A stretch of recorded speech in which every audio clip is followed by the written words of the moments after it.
ചെറുപ്പത്തിൽ എൻ്റെ അമ്മമ്മയൊക്കെ പറഞ്ഞു കേട്ടിട്ടുള്ള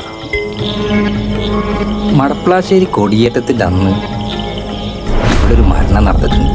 ഒരു പ്രായമായ മുത്തശ്ശി നമ്മുടെ തൊട്ടപ്പുറത്ത് കാവുള്ളക്കണ്ടിയിൽ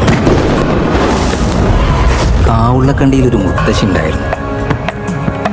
ആ മുത്തശ്ശിക്ക് ഈ ഉത്സവം കൊടിയേറ്റം എന്നൊക്കെ പറഞ്ഞാൽ വലിയ ഇഷ്ടമായിരുന്നു. എവിടെ ചെണ്ടപ്പുറത്ത് കോലി വീണാലും അവിടെ ഉണ്ടാവും ആൾ. എല്ലാ കാവലും പോവും.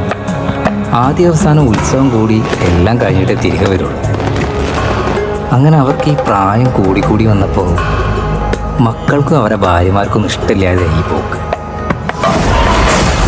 മടപ്ലാശ്ശേരി കൊടിയേറ്റത്തിൻ്റെ അന്ന് മക്കൾ ആ മുത്തശ്ശിയെ വീട്ടിൽ പൂട്ടിയിട്ടിട്ട് ഉത്സവം കൂടാൻ പോയി.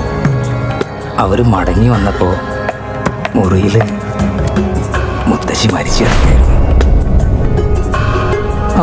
പിന്നെ ഒന്നും കൂടി കേട്ടിട്ടുണ്ട്. മടപ്ലാശ്ശേരി കാവിൻ്റെ അവിടെ നിന്ന് ഒരു പയ്യൻ ആ മുത്തശ്ശിയെ കണ്ടുവന്നു.